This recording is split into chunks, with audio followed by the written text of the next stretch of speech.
Hello বন্ধুরা, আপনারা আমার আগের গল্পের প্রথম পর্ব শুনেছিলেন, যেখানে বলা হয়েছিল আমার মায়ের মৃত্যুর পরে আমার ফুপি আমাদের বাড়িতে এসেছিলেন। এরপর তিনি বাবার অসহায়ত্ব দেখে আমাকে বাবার সঙ্গে বিয়ে করতে বলেছিলেন।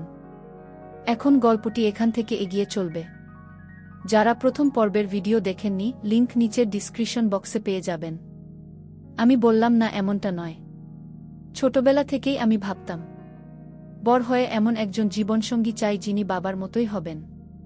কিন্তু ভাগ্যের কি খেলা, আপনাকে আমার জীবনসঙ্গী হিসেবে পেয়েছি। আমি আপনাকে খুব ভালোবাসি বাবা, আমি চেষ্টা করব আপনাকে সবসময় সুখী রাখতে। বাবা শান্তস্বরে বললেন, তোমার কথা ঠিকই আছে। আমি তোমার বাবা হলেও এখন থেকে আমাদের সম্পর্ক নতুন রূপ নেবে। কিছুদিন আগে পর্যন্ত যাকে বাবা বলে ডেকেছি তার ভূমিকা আমার জীবনে এখন বদলে যাচ্ছে। আমি ভেবেছিলাম তাকে কেবল বাবা বলেই ডাকব, কিন্তু আমাদের সম্পর্ক ধীরে ধীরে অন্য রূপ নিতে শুরু করেছে। আমি লাজুকভাবে বললাম, আমি চেষ্টা করব। তার মুখে আনন্দের ঝিলিক ফুটে উঠল। তিনি আমার মুখ তুলে বললেন, এবার নিজের মনে একটা বিষয় স্থির করে নাও। আমি এখন থেকে চাই তুমি আমাকে এমনভাবে ডাকো যেমন তোমার মা আমাকে ডাকতেন। আমি লজ্জা পেয়ে মৃদু হেসে বললাম, আমি চেষ্টা করব। আমার চোখে ধীরে ধীরে তার প্রতি নতুন দৃষ্টিভঙ্গি স্পষ্ট হচ্ছিল। আমাদের সম্পর্ক আর বাবা মায়ের মধ্যে সীমাবদ্ধ থাকল না। আমি বুঝে গেলাম, এখন থেকে তিনি আমার জীবনের নতুন অধ্যায়ের সঙ্গী হতে চলেছেন। তার চোখে আমার প্রতি গভীর দৃষ্টিভঙ্গি ছিল, যা আমার মনে নতুন অনুভূতির জন্ম দিচ্ছিল। আমি নিজের লজ্জা লোকাতে ব্যস্ত হয়ে পড়লাম, কিন্তু ভেতরে ভেতরে অদ্ভুত উত্তেজনা অনুভব করছিলাম। যখনই আমাদের চোখে চোখ পড়ত আমি লাজুকভাবে চোখ সরিয়ে নিতাম, কিন্তু কিছু সময় পরে আবার তার দিকে তাকিয়ে দেখতাম। তিনি মৃদু হাসছেন। এই মুহূর্তগুলো আমাদের মধ্যে নতুন ধরনের সংযোগ তৈরি করছিল। একদিন ছেলেমেয়েরা একটা জিনিস চাওয়ার জন্য জেদ করতে লাগল। বাবা সেই মুহূর্তে তা দিতে রাজি হলেন না। তখন দুই সন্তান আমার দিকে তাকিয়ে বলল, মা তুমি এনে দাও না। আমি হেসে বললাম, ঠিক আছে, নিয়ে নিও। তারা খুশিতে উজ্জ্বল হয়ে উঠল। কিন্তু তখন ছোট মেয়ে বলল, ঠাকমা বাবা রাগ করবেন। আমি হেসে বললাম, বাবার রাগ করবেন না। তারপর বাবার দিকে তাকিয়ে একবার মৃদু হাসলাম। বাবা কিছু বললেন না, শুধু হাসলেন। আমাদের সম্পর্কের মিষ্টি মুহূর্তগুলো এভাবে এগিয়ে চলছিল। পরে আমরা একটি আইসক্রিম কাউন্টারে গিয়েছিলাম। বাবা সবার জন্য আইসক্রিম আনলেন এবং আমাকে নিজ হাতে আইসক্রিম খাওয়াতে শুরু করলেন। আমি লজ্জায় একটু হেসে বললাম, এটা বেশ ভাল লাগছে। বাবা মজা করে বললেন, তোমাদের মেয়েদের তো ক্রিমি আইসক্রিমই বেশি পছন্দ। এবার থেকে তোমাকে প্রতিদিন ভালো মানের ব্ল্যাক চকলেট আইসক্রিম খাওয়াবো। বাবার কথার অর্থ বুঝতে পেরে আমি একটু লজ্জা পেলাম। তার চোখে মিষ্টি হাসি দেখে আমি বুঝতে পারলাম আমাদের মধ্যে নতুন ধরনের সম্পর্ক তৈরি হয়েছে। আমরা সেদিন অনেকক্ষণ ঘুরলাম এবং রাতে খাবার প্যাক করিয়ে বাড়ি ফিরলাম। বাড়ি এসে আমি খাবার গুছিয়ে সবাইকে ডাকলাম। বাবা বললেন, নিশি তুমি এসো, একসঙ্গে খাই। আমি হেসে বললাম, আপনারা খান, আমি পরে খাবো। বাবা জোর দিয়ে বললেন, না, তুমি আমার সঙ্গে বসে খাবে। আমি খাওয়ার টেবিলে খাবার দিতে গিয়ে সামান্য ঝুঁকলাম। তখন আমার শাড়ির আঁচল একটু সরে গেল। আমি তাড়াতাড়ি ঠিক করে নিলাম। বাবা মৃদু হেসে বললেন, তুমি আসলেই সবকিছু এত যত্ন নিয়ে করো।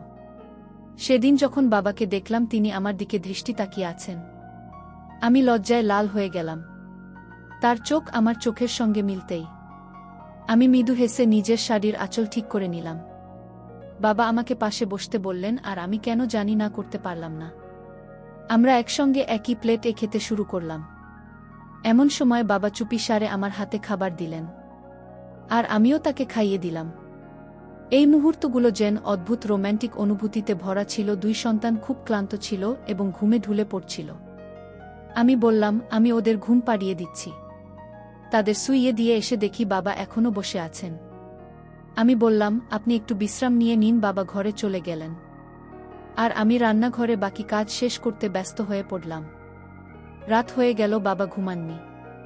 আমি বুঝতে পারছিলাম তিনি বারবার আমার কাছে আসার চেষ্টা করছেন। আমি ভাবলাম বাবাকে এক কাপ দুধ দিয়ে আসি, কিন্তু ঘরে গিয়ে বলবো নাকি এখান থেকেই জিজ্ঞেস করব। এ নিয়ে দ্বিধায় পড়ে গেলাম। অবশেষে বাইরে থেকেই ডেকে বললাম, শুনছেন, রিঙ্কির বাবা আপনার জন্য কি গরম এক কাপ দুধ দেব। সেদিন অজান্তে প্রথমবার আমি তাকে রিঙ্কির বাবা বলে ডাকলাম। যেভাবে মা বাবাকে ডাকতেন, সেদিন যখন আমি বাবাকে ডাকলাম তখন অজান্তে এমন কিছু বলে ফেলেছিলাম যা আমাকে লজ্জায় ডুবিয়ে দিল। আসলে আমি তাকে প্রথমবার স্বামী হিসেবে সম্বোধন করেছিলাম। নিজেই নিজের কথায় লজ্জিত হয়ে পড়েছিলাম।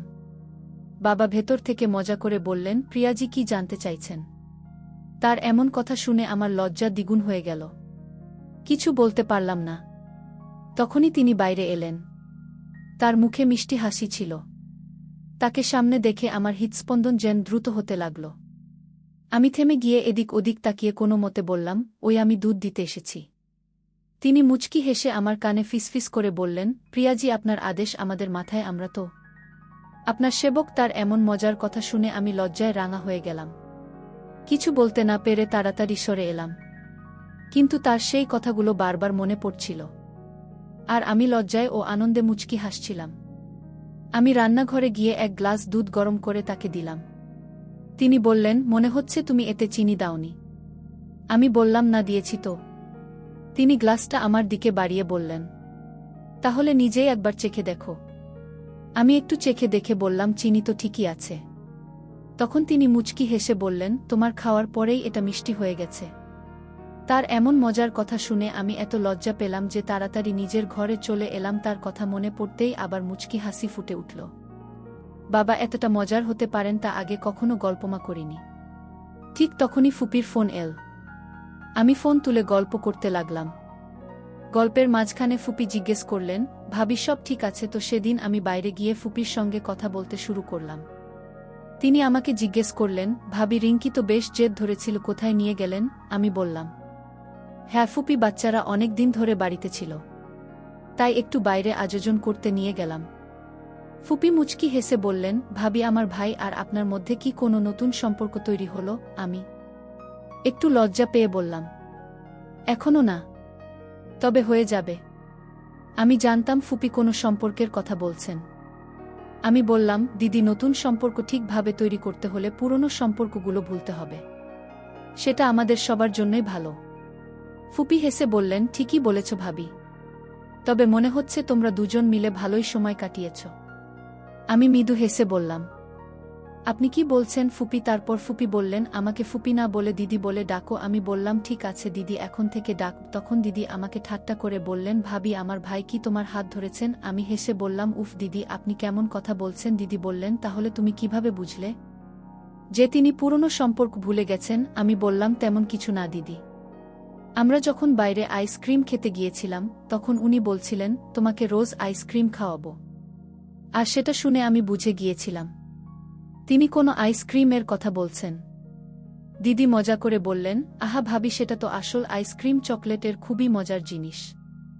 এই কথা শুনে আমি লজ্জায় রাঙা হয়ে গেলাম এবং নিজের ঘরে ফিরে এলাম। বিছানে শুয়ে শুয়ে তখনও দিদি কথাগুলো কানে বাজছিল। আমি মনে মনে ভাবছিলাম, পাপা আমাকে সত্যি সত্যি চকলেট খাওয়াবেন? তারপর নিজেই উত্তর দিলাম, কেননা নিজের স্ত্রীকে না খাওয়ায় আর কাকে খাওয়াবেন? আমি শুয়ে শুয়ে ভাবতে লাগলাম, দিদি কি পাপার সঙ্গে আমাদের সম্পর্কের কথা বলেছিলেন? পাপার আজকের আচরণ দেখে মনে হচ্ছে তিনি নিশ্চয়ই কিছু আলোচনা করেছেন। এত ভাবনার মাঝেও একটা প্রশ্ন আমাকে তাড়া করছিল, বাবা কি সত্যিই আমাকে তার স্ত্রী হিসেবে ভাবতে শুরু করেছেন? সকালবেলা আমি বসে বসে ভাবছিলাম, পাপাকে সত্যি আমাকে তার সন্তানদের মা হিসেবে দেখতে চান? কিছুক্ষণ চিন্তা ভাবনার পর নিজেই উত্তর পেয়ে গেলাম, যদি সেটা না চাইতেন তবে কেন বলতেন আমাকে পাপা বলে ডেকো না? আমি তোমার বাবা নই, আমি তোমার সন্তানের বাবা। এটা পরিষ্কার ছিল যে তিনি আমাকে সন্তানদের মা হিসেবে দেখতে চান। পরের দিন সকালে বাচ্চারা স্কুলের জন্য তৈরি হয়ে বেরিয়ে পড়ল। বাবা তখনও ঘুমোচ্ছিলেন। আমি ভাবলাম, চল দিদিকে ফোন করে জেনে নিই তিনি পাপার সঙ্গে আমাদের বিয়ের ব্যাপারে কথা বলেছেন কিনা। আমার মনে নানা প্রশ্ন ঘুরছিল, তাই আর অপেক্ষা না করে ফোন করলাম। আমি বললাম, দিদি নমস্কার। দিদি হাসতে হাসতে বললেন, কিভাবে আবার দিদি, ঠিক করে বলো। আমি একটু লজ্জা পেয়ে বললাম, সরি দিদি। দিদি বললেন, বলো তো এত সকালে আমাকে কি মনে পড়ল? আমি বললাম, দিদি আসলে কিছু বুঝতে পারছি না, কিভাবে আপনার সঙ্গে বলবো। দিদি মিষ্টি গলায় বললেন, ভাবি কি হয়েছে বলতো। আমি বললাম, দিদি আপনার কি পাপার সঙ্গে কোনো কথা হয়েছে? কেন ভাবি এত তাড়াতাড়ি, কিসের এত উৎসাহ? আমি লজ্জা পেয়ে বললাম, দিদি তেমন কিছু না। আমি জানতে চাইছিলাম আপনি কি তার সঙ্গে আমাদের সম্পর্ক নিয়ে কথা বলেছেন? দিদি বললেন, হ্যাঁ ভাবি, কথা তো হয়েছে। তোমার কি মনে হয় আমি তো জানতাম? পাপ্পা শুনেই খুশি হয়ে যাবেন। আমি অবাক হয়ে বললাম, তবে কি সত্যি পাপা রাজি হয়েছেন? দিদি মুচকি হেসে বললেন, ভাবি তোমার কি মনে হয় বাপ্পা না বলবেন? এই কথাগুলো শুনে আমার মন শান্ত হল। মনে মনে ভাবলাম দাদা সত্যিই খুশি, হয়তো এটাই আমাদের নতুন জীবনের শুরু। দিদি বললেন, ভাবি এটা তো সম্ভবই না যে কেউ আমার ভাবির এই সম্পর্ককে প্রত্যাখ্যান করবে। আরে ভাবি, দাদা তো এত খুশি যে তা ভাষায় বোঝানো যাবে না। আর শোনো ভাবি, তোমাকে একটা কথা বলি, দাদা নিজেই আমাকে তোমার সঙ্গে কথা বলতে বলেছিল। বারবার আমাকে জিজ্ঞাসা করছিল সত্যি করে বলতো প্রিয়াকে এই সম্পর্কে রাজি আছে। দিদির কথা শুনে আমি ভীষণ লজ্জা পেলাম, মনে হলো পাপা আমাকে তার জীবনসঙ্গী বানানোর জন্য এতটাই উদগ্রীব। এমন সময় পাপার গলা শুনে আমি বললাম, দিদি পরে কথা বলবো। তারপর ফোনটি রেখে দিলাম। আমি তখন রান্নাঘরে ছিলাম। হঠাৎ পাপাই এসে পিছনে দাঁড়ালেন। তিনি বললেন, প্রিয়া বলো তো, আমি কি তোমার একটু সাহায্য করতে পারি? আমি লজ্জায় কিছু বলতে পারছিলাম না। শুধু বললাম, আমি করতে পারবো, আপনি যান। পাপা হেসে বললেন, তাড়াতাড়ি তৈরি হয়ে নাও, আমরা বাইরে কোথাও ঘুরতে যাব। এটা বলেই তিনি চলে গেলেন। তার চলে যাওয়ার পর আমি একটু স্বস্তি পেলাম। আমার মনে হচ্ছিল এখন আর বেশি দিন নেই, যখন আমার ঘরের ঠিকানা পাপার ঘরে বদলে যাবে। আমি যখন তৈরি হয়ে বাইরে বেরোলাম তখন দেখি পাপার কাছে কারো ফোন এসেছে। সেই ফোন পেয়ে তাকে অন্য কোথাও কাজে যেতে হলো। আমি তখন জামা কাপড় বদলে গৃহস্থালির বাজে মন দিলাম। ঘর পরিষ্কার করার পর পাপার ঘরে তার কাপড় আনতে গেলাম। বিকেলে দরজার ঘণ্টা বাজল। আমি মনে মনে হাসতে হাসতে ভাবলাম তিনি এসেছেন, আর দরজার দিকে ছুটে গেলাম। মনে হচ্ছিল বহুদিন পর যেন নিজের প্রিয়জনকে দেখছি। দরজা খুলে দেখি সামনে পাপা নন, অন্য কেউ দাঁড়িয়ে। পাপার বদলে অন্য কাউকে দেখে আমার মুখ মলিন হয়ে গেল। আমি জিজ্ঞেস করলাম, আপনি কাকে খুঁজছেন? সামনের লোকটি বলল, ম্যাডাম কুরিয়ার আছে, এটি এই নামে পাঠানো একটি চিঠি। আমি বললাম, উনি তো এখন বাড়িতে নেই। ছেলেটি বলল, আপনি কে? আমি হেসে বললাম, আমি ওনার স্ত্রী। এটা বলতে গিয়ে আমার মনে একটু অন্যরকম আনন্দ হচ্ছিল। জীবনে প্রথমবার কাউকে বললাম যে আমি পাপার স্ত্রী। কিছুক্ষণ পর পাপা বাড়ি ফিরলেন। হয়তো কোনো জরুরি কাজ ছিল, যে কারণে দেরি হয়ে গেল। উনি ফিরে এসে সোজা নিজের ঘরে গিয়ে ফ্রেশ হতে লাগলেন। এই ফাঁকে আমি খাবার টেবিলে সব প্রস্তুত করলাম। সব রেডি করার পর পাপাকে বাইরে থেকে ডাক দিলাম, সোনা, রিঙ্কির বাবা খাবার রেডি। একদিনের মধ্যেই যেন আমি মায়ের মতো কথা বলতে শিখে গেছি। এখন আমার আর মায়ের মধ্যে খুব বেশি পার্থক্য নেই। আমি ভাবছিলাম যা কিছু আগে মায়ের ছিল, এখন সবই যেন আমার হয়ে গেছে। এই বাড়ির প্রতিটি জিনিস, বাচ্চারা, সবার ঘর, এমনকি মায়ের জীবনসঙ্গী যে হৃদয়ে এতদিন না বাস করতেন, এখন সেখানে আমি স্থান পেয়েছি। বলা যায় আমি সেখানে পুরোপুরি জায়গা করে নিয়েছি। বাচ্চারাও, পাপা সবাই ডাইনিং টেবিলে চলে আসার পর পাপা মজা করে বললেন, কি খবর আমাদের নতুন সরকার? পাপার এমন কথা শুনে আমি লজ্জায় পড়ে গেলাম। আস্তে করে বললাম, এই কি যে বললেন পাপা? পাপা হাসতে হাসতে বললেন, তাহলে আর কি হবে, রিঙ্কির মা এখন তুমি তো সেই দায়িত্ব পালন করবে। ম্যাডাম, আমি হেসে বললাম, হ্যাঁ হ্যাঁ করতে হবে তো। তারপর আমি কিচেন খাবার আনতে গেলাম। আজকাল মনে হয় বাচ্চারা যেন আমারই সন্তান, তারা এমনভাবে আমার সাথে মিশে গেছে যেন আমি তাদের মা। খাওয়া শেষে বাচ্চারা ঘরে চলে গেলে পাপা ভরে যাচ্ছিলেন। আমি তাকে থামিয়ে বললাম, শুনুন তো। খামটা তার হাতে দিয়ে জানালাম, এটা সন্ধ্যায় কুরিয়ার থেকে এসেছে। পাপা বললেন, আমি বলেছিলাম বাড়িতে নেই, তাই স্ত্রীর হাতে দিয়ে যাও। স্ত্রীর শব্দে আমি লজ্জায় লাল হয়ে কিচেনে চলে গেলাম। কিছুক্ষণ পর পাপা এসে বললেন, প্রিয়া, তোমার দিদির ফোন এসেছে। ফোন নিয়ে ঘরে গিয়ে দিদির সঙ্গে কথা শুরু করলাম। দিদি বললেন, ভাবি নমস্কার। আমি হাসি দিয়ে বললাম, নমস্কার দিদি। দিদি মজা করে বললেন, তোমার বিয়ে হলে তোমার পাপা খুশি হবে। নতুন ভাবির রান্নার যত্ন দারুণ হবে। এই কথায় আমি হেসে ফেললাম। দিদি জানালেন, তার বাচ্চারা জানে তাদের নতুন মা আমি। দিদির বয়স 32। তার 2টি সন্তান রয়েছে। বাচ্চারা আমাদের মতোই। আমাদের ছাড়া তাদের তেমন কোনো আত্মীয় নেই। আমরা তাদের জন্য সবকিছু, আর তারা আমাদের জন্য। কারণ আমাদের সম্পর্ক নিয়ে কারো সন্দেহ করার সুযোগ নেই। কেউই আমাদের আসল সম্পর্কের কথা জানে না। দিদির সঙ্গে কথা বলে আমরা খুব ভাল লাগছিল। এক ধরনের ঘনিষ্ঠতার অনুভূতি হচ্ছিল। তখনই দিদি জিজ্ঞেস করলেন, তুমি এখন রাতবেলা কি করছো?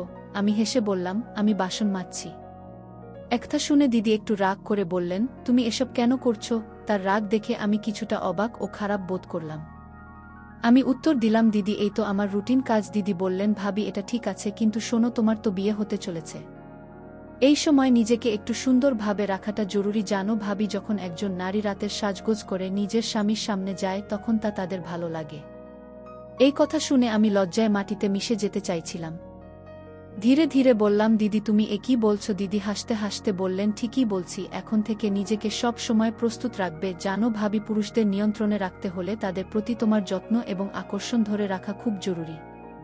আমি মাথা নেড়ে বললাম, ঠিক আছে দিদি, আমি খেয়াল রাখব। তারপর দিদি বললেন, ভাবি আর একটা জরুরি কথা, আমি পণ্ডিতজির সঙ্গে তোমার এবং ভাইয়ের বিলের বিষয়ে কথা বলেছি। তিনি জানিয়েছেন যে আজ থেকে 15 দিন পর তোমাদের বিয়ে ঠিক করা হয়েছে। দিদি বলছিলেন, ভাবি পণ্ডিতজি বলেছেন যে এই দিনটা খুবই শুভ।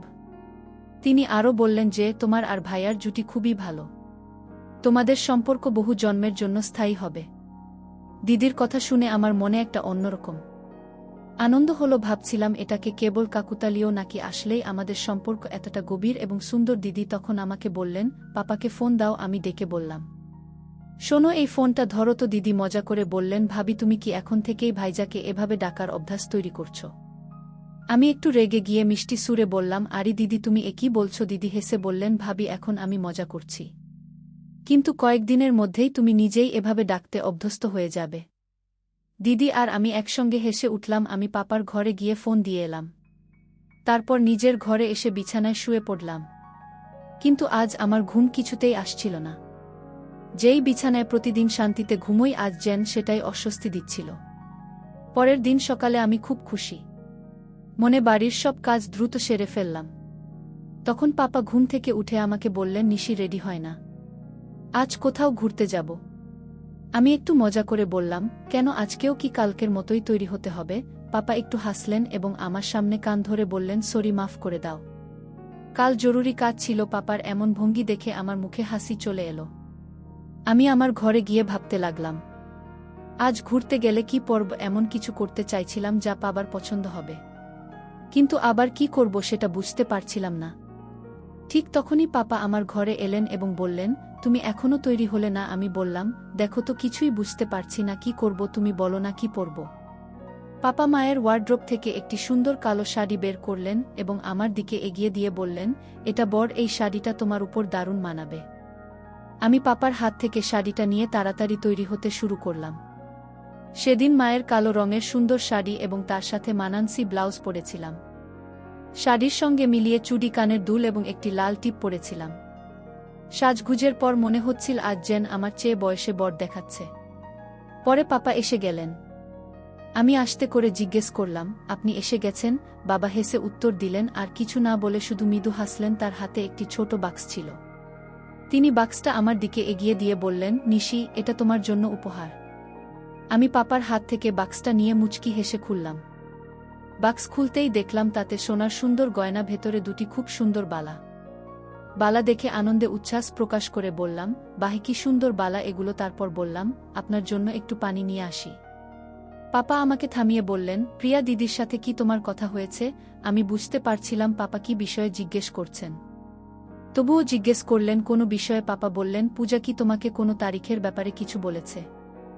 আমি মৃদু হেসে লজ্জায় মাথা নিচু করে বললাম, জি বাবা। আমার মুখ থেকে চিৎকার শুনে পাপা আমার কাছে এগিয়ে এসে বললেন, প্রিয়া, তোমার কোনো আপত্তি নেই তো? আমি কি বলবো বুঝতে পারছিলাম না। লজ্জায় মাথা নিচু হয়ে গেল। পাপার সামনে এভাবে দাঁড়িয়ে থাকতে খুব অস্বস্তি হচ্ছিল। আমার মুখ পুরো লাল হয়ে উঠেছিল। পাপা কিছু বলার জন্যে মুখ খুলছিলেন, ঠিক তখনই রিঙ্কি এসে পড়ল। লজ্জা লুকিয়ে আমি বললাম, আমি আপনার জন্য পানি নিয়ে আসছি। এটা বলে আমি দ্রুত রান্নাঘরের দিকে চলে গেলাম। রিঙ্কি পাপার কাছে গিয়ে জিজ্ঞেস করল, পাপা, আমি কেমন দেখাচ্ছি? পাপা তাকে কোলে তুলে নিয়ে আদর করে বললেন, খুব সুন্দর দেখাচ্ছে। তখন রিঙ্কি বলল, আমি সুন্দর দেখাচ্ছি বলেই আপনি আমাকে কোলে তুলেছেন। তাহলে মাকে সুন্দর দেখাচ্ছিল, তখন তাকে কেন কোলে তুললেন না? আপনি কি মিথ্যা বলছেন যে মা সুন্দর? রিঙ্কির প্রশ্ন শুনে আমি লজ্জায় মাটির সঙ্গে মিশে যেতে চাইছিলাম। তাকে মৃদু বকাঝকা করে বললাম, তুই কিসব বলিস, যা এখান থেকে যা। পাপার দিকে তাকালাম, তিনি মুচকি হাসছিলেন। আমি আর তার চোখে যোগ রাখতে পারছিলাম না।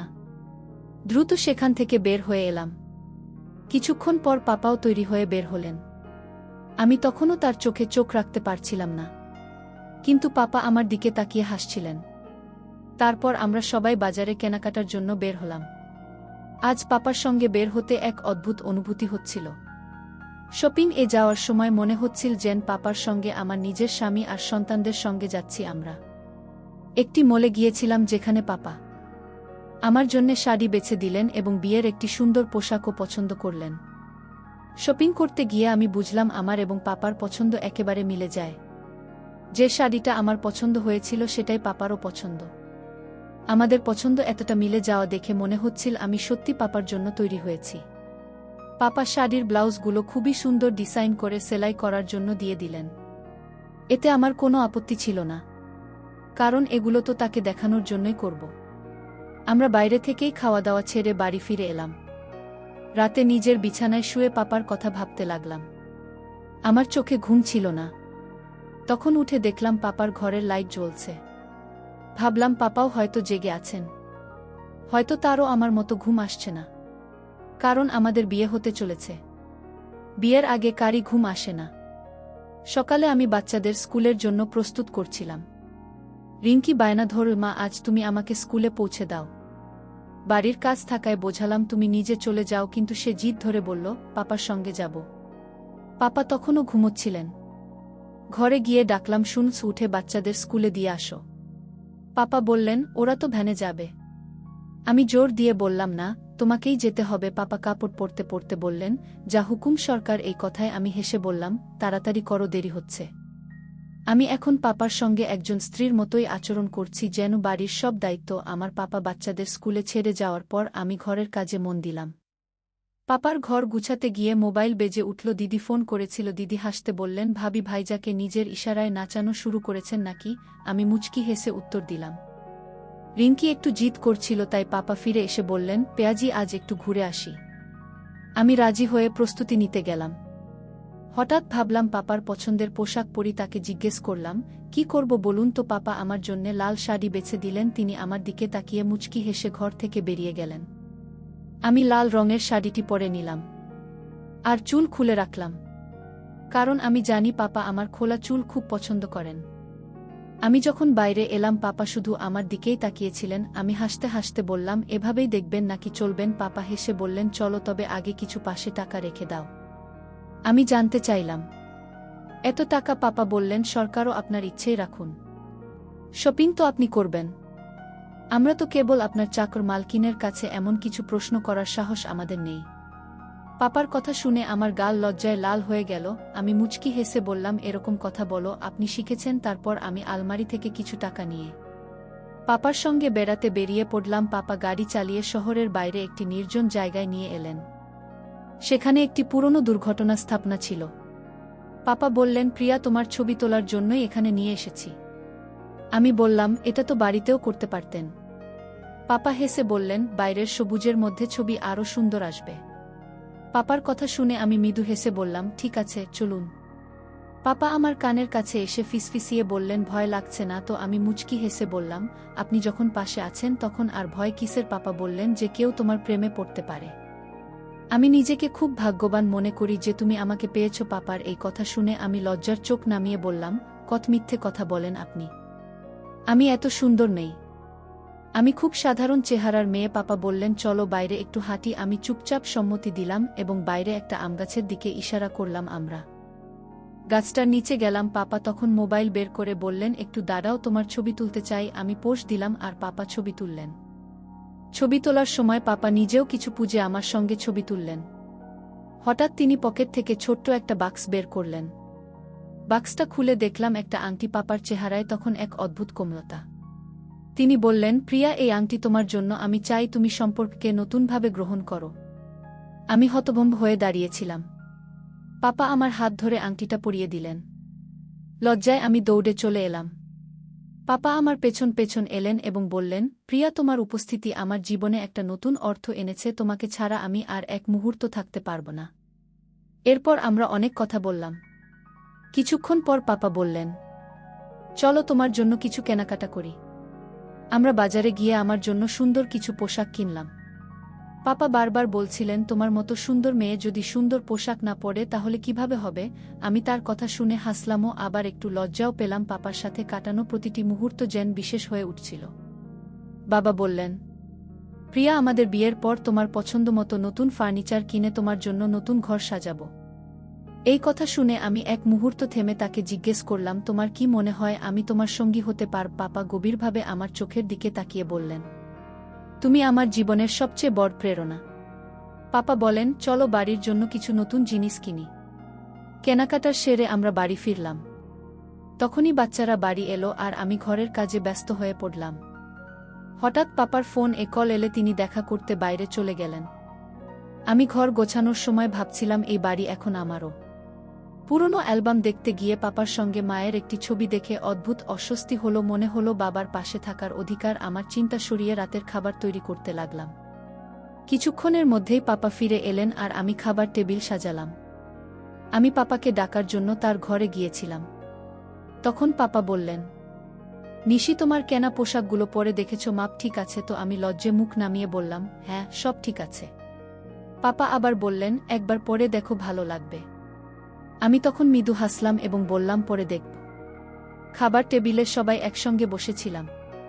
পাপা মাঝে মাঝে আমার দিকে তাকিয়ে হাসছিলেন, আর আমি লজ্জায় চোখ নামিয়ে নিচ্ছিলাম। সেদিনের পুরুষ সন্ধেটা আমার কাছে বিশেষ হয়ে উঠেছিল। মনে মনে হচ্ছিল আমাদের জীবনের নতুন অধ্যায় শুরু হতে চলেছে। রাতের খাবারের পর আমি বাচ্চাদের ঘুম পাড়িয়ে রান্নাঘরে কিছু কাজ গুছাতে গেলাম। হঠাৎ পেছন থেকে বাবার কণ্ঠ শুনতে পেলাম, নিশি, তুমি কি জানো তুমি কতটা বদলে গেছো? আমি ভুলে তাকালাম এবং মৃদু হেসে বললাম, আপনার কথা মানে কি বাবা? বাবা বললেন, তোমার হাসি, তোমার যত্ন, এগুলো যেন আমার জীবনের সব ক্লান্তি মুছে দেয়া। আমি লজ্জায় মাথা নিচু করে বললাম, আপনি এমন কথা বলছেন কেন? বাইরে রিঙ্কি যদি শোনে তাহলে কি ভাববে? বাবা আমার দিকে তাকে বললেন, তোমার উপস্থিতি আমার জীবনের সবচেয়ে বড় আশীর্বাদ। আমি আর কিছু বলতে পারলাম না, শুধু ভেসে রান্নাঘরের কাজ চালিয়ে গেলাম। কিছুক্ষণ পর বাবা আবার বললেন, নিশি, জানো, আমি তোমার মতো জাদুকরি মেয়ে কখনো দেখিনি। তুমি আমার জীবনের সবকিছু পাল্টে দিয়েছ। এই কথা শুনে আমি লজ্জায় রান্নাঘর ছেড়ে বেরিয়ে এলাম। বন্ধুরা, আজকের গল্প এখানেই শেষ। কিন্তু এরপর কি হলো সেটা জানতে হলে অপেক্ষা করতে হবে পরবর্তী পর্বের জন্য। যদি আপনারা বেশি করে কমেন্ট করেন যে পরের পর্ব চাই, তাহলে দ্রুতই আপলোড করে দেব। আমাদের চ্যানেলে আরও অনেক সুন্দর গল্প আপলোড করা আছে, সেগুলো দেখে আসতে পারেন। আর অন্য কোনো বিশেষ গল্প শুনতে চাইলে অবশ্যই কমেন্টে জানাবেন। আপনাদের মতামত আমাদের কাছে অনেক মূল্যবান। গল্পগুলো ভালো লাগলে আমাদের চ্যানেলটি সাবস্ক্রাইব করুন এবং গল্পটি শেয়ার করতে ভুলবেন না।